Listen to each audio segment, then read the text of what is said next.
Kalau baleni malih nggih, kenapa kalimat thayyibah disebut kalimat baqiyah? Dalam istilah Quran wal baqiyatus sholihat. Baqiyah itu sesuatu sing abadi. As-sholihat itu sing layak, sing apik, sing selalu duwe eksistensi. Soleh maknane layak. Layak iku mergo wujud. Nggih kula baleni malih tak wari filsafat ilmu hakikat. Sing darani layak ku sitok mergo wujud.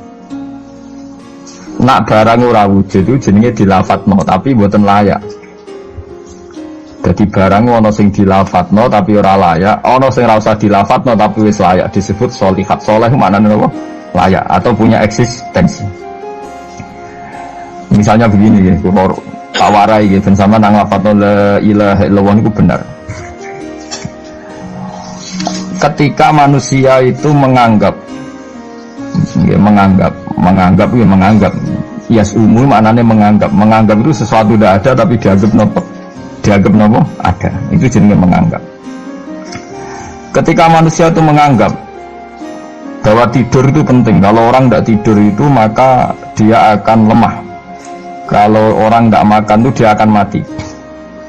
Sebetulnya semua ilmunya manusia itu menganggap, karena diulang-ulang oleh satu kejadian, kalau nak gak mangan itu lesu, nak gak turu itu lemes, terus dia menganggap kalau gak tidur itu orang mati, kalau gak makan itu orang mati. Itu ilmu yang dikatakan oleh para ahli hakikat hanya menganggap itu sah, karena anggapan manusia salah itu sah, keliru ya sah, benar ya sah, tapi ya hanya anggapan. Tapi dalam ilmunya Allah Ta'ala sing abadi, kehidupan itu tidak bersyarat makhluk itu harus makan, dan Allah bisa membuktikan itu lewat Allah menciptakan apa? Malaikat. Nah sehingga semua ilmu selain ilmu hakikat itu dalam bahasa ilmu hakikat disebut kita menganggap, kita merasa tahu. Bukan saya tahu, tapi saya merasa tahu. Nah, liane kalimat la ilaha illallah itu semuanya begitu. Kita merasa tahu bahwa kira-kira begini, kita melihatnya begini. Tapi sing hakikat, sing gak bisa dibatalkan bahkan oleh malaikat sekalipun, niku namun kalimat la ilaha illallah. Mana disebut kalimatu haqqin 'alaiha nahya wa 'alaiha namut wa 'alaiha nufatu insyaallah taala minan amin. Karena dikatakan hidup itu roh. Roh itu tidak butuh makan. Ketika jasad itu mati, hancur, itu rohnya kan masih hidup. Dia pindah di alam ulya sana. Roh itu hayat itu dari kata roh. Roh itu maknanya hidup, hayat maknanya hidup.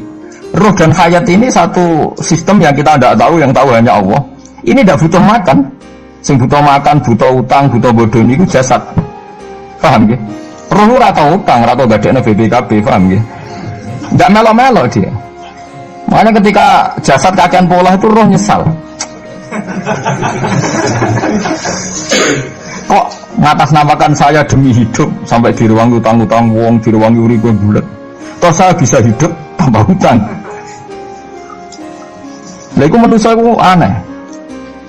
Makanya disebut alam rohaniin itu sudah. Nah ketika kita mati itu kan yang mati itu jasad. Jasad itu mati, rohnya sowan Allah.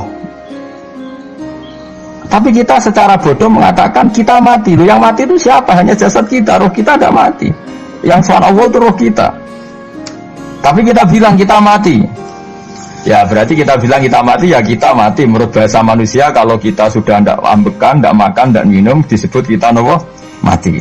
Tapi alhamdulillah kita ini mukmin, meskipun bahasakan kita mati terus bahasa no mungkin disepunten pangeran niki ruhe nembe sowan, mungkin diwelas. Intinya dene ramuni mati. Paham ya? Makanya malaikat ngomong anak pidato nih kiai sing lepas jenazah yo bingung. Perkarane dilepas niki pun mati, mboten saged napa-napa, ra iso njuk sepuro jenengan, ra iso salat, monggo kita salati. Iki sedongakno sakniki ruhe sowan pangeran mimpi selamat. Jare mati, jare sowan. Sowan kan artinya mlaku-mlaku sowan kan. Nah tapi misalnya gue bahasano nganggo ilmu sing ekstrim kados kula, nganggo ilmu kelas berat kan malah digulung akeh. Bahwa jasad ini mati, ini tidak penting karena jasad rohnya masih hidup. Maka kita tidak perlu nyolati mayit karena tidak pernah ada mayit, karena rohnya masih hidup. Wah kan dianggap edan bareng kan. Makanya sebaiknya orang ilmu hakikat itu tidak perlu jadi kiai, semoga kayak kula jadi ulama tapi rasa jadi nopo Ya, jadi kiai sampai anak sing ora paham detail-detailnya alam roh sampai alam napa?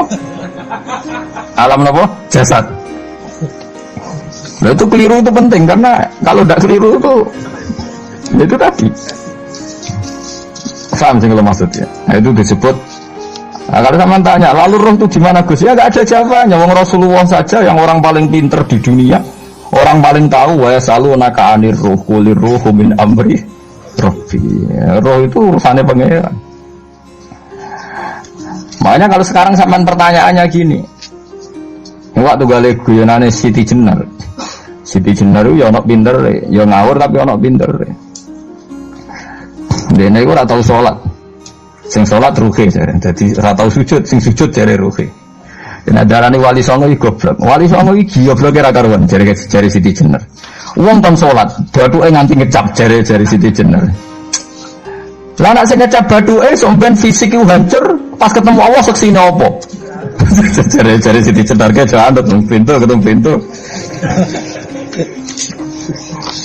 Kok jasad kita ini hancur.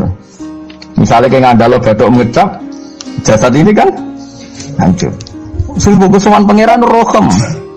Roh iku wis kon sujud ae ora usah awam. Mana akhirnya nak wae salat terus meneng ae jare wis salat.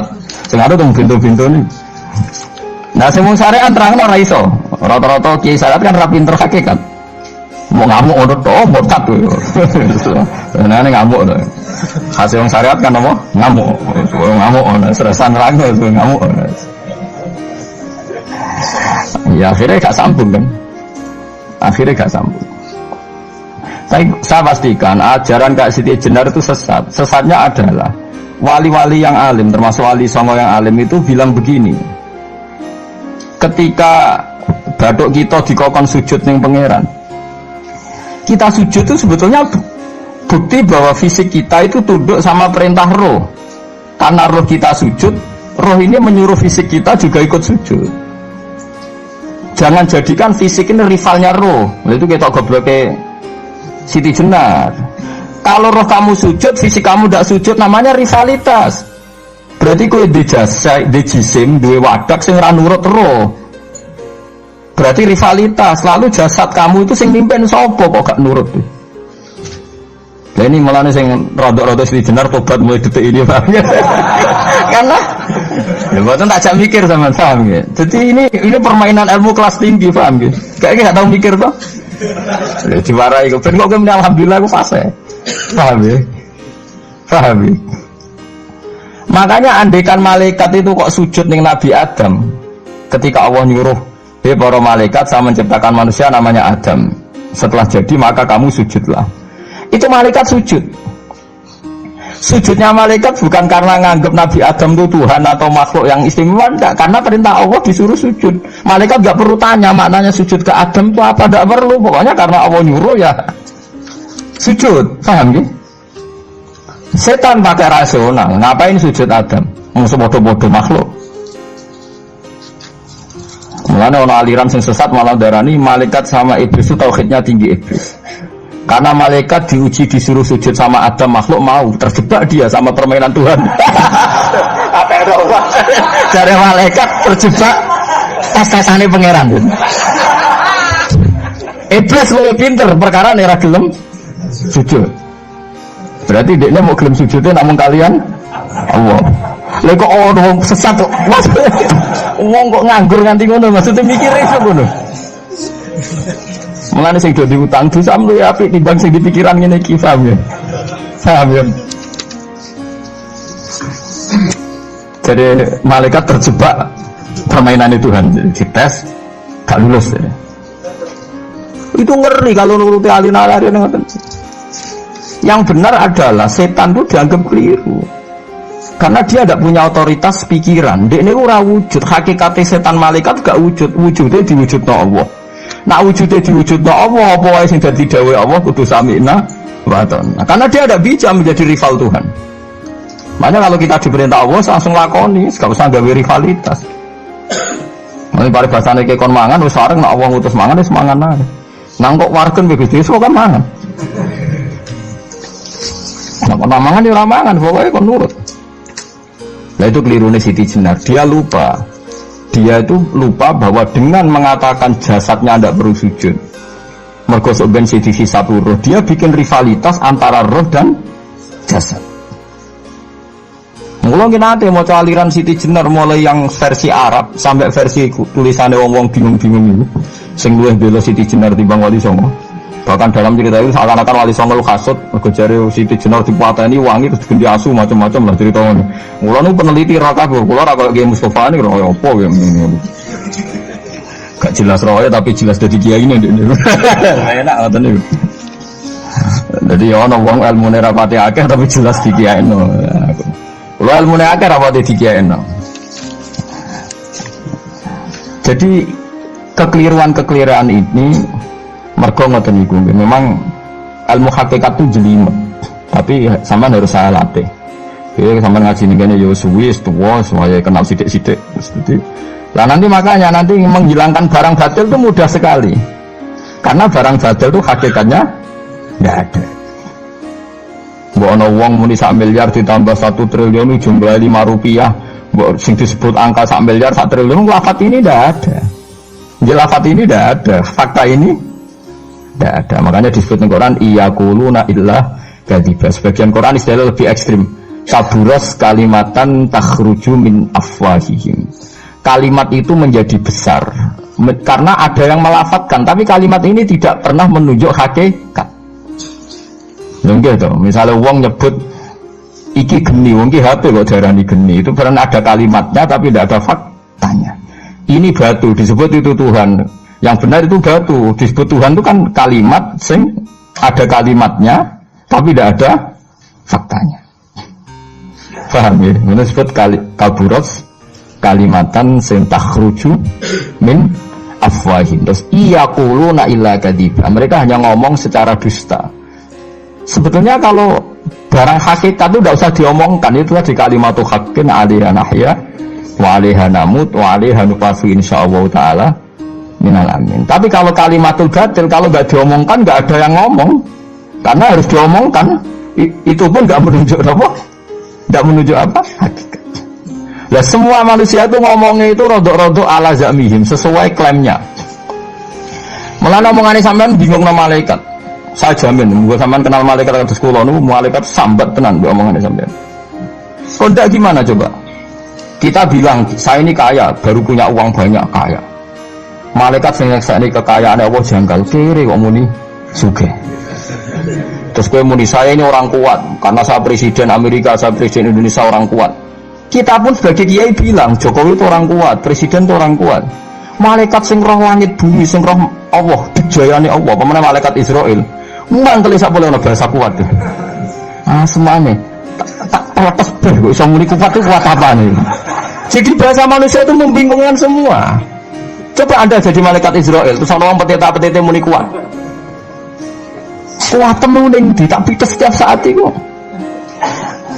Jadi bahasa manusia itu membingungkan semua, makanya malaikat itu kuat yang uang semua ngomong gak jelas.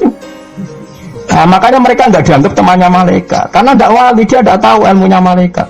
Lah wali itu tidak pernah terjebak omongan itu, disebut ala inna auliya Allah la khaufun alaihim. Sampai disebut nanti diantara hasil wali itu kalau meninggal tatanazzalu alaihimul malaikatu alla takhafu wa la tahzanu wa absyiru bil jannati allati kuntum. Terus malaikat-malaikat yang di langit semuanya bilang pada wali ini, nahnu auliyaukum fil hayatid dunya wa fil akhirah. Saya ini mitra kamu, saya ini teman kamu, baik zaman kamu di dunia maupun di akhirat. Karena bahasanya wali dengan bahasa malaikat itu sama. Enggak pernah merasa kuat, enggak pernah merasa hebat, karena malaikat itu tahu yang hebat itu Allah, tahu betul dia. Apalagi temannya Israel tahu betul. Paham ya? Olah wali yang meniku bahasa disiga sambung. Disebut nahnu auliya, agak tahu tuh paham Quran kados kula. Lah menane ngaji, wis kerepean lah pokoknya paham. Lah bahasa manusia enggak wali itu bingung karena malaikat, karena tadi kita bilang presiden itu orang kuat. Ini orang kuat. Padahal malaikat yang bagian mitosnya Allah ini janggal, kuatnya nang ndi. Apalagi malaikat yang nyekseni alam malakut, alam ning langit. Lah sampean saiki wis sinau planet mawon lah. Planet Mars lu kayak gini, Platurus gini. Delok bumi planet paling kecil. Wong bumi planet paling kecil kok penduduknya paling kuat lebih kamu sih. Paham ya?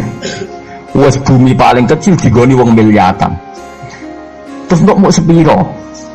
Montok kok terus kuat itu kuatnya nanti.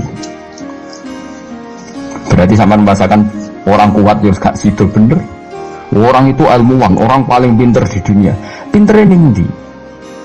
Misalnya yang rasa pinter karena ini bisa menemukan komputer, bisa menguasai sak dunia, peneliti, handal ngene-ngene jari malaikat. Umpama kowe roh ilmu sak bumi ku rong roh Mars. Aku sing nata Mars, tukang Joko. Artinya umpama kowe roh tenan bumi ku rong roh planet lain dan kehidupannya di sana. Apa meneh alam malakut, alam roh.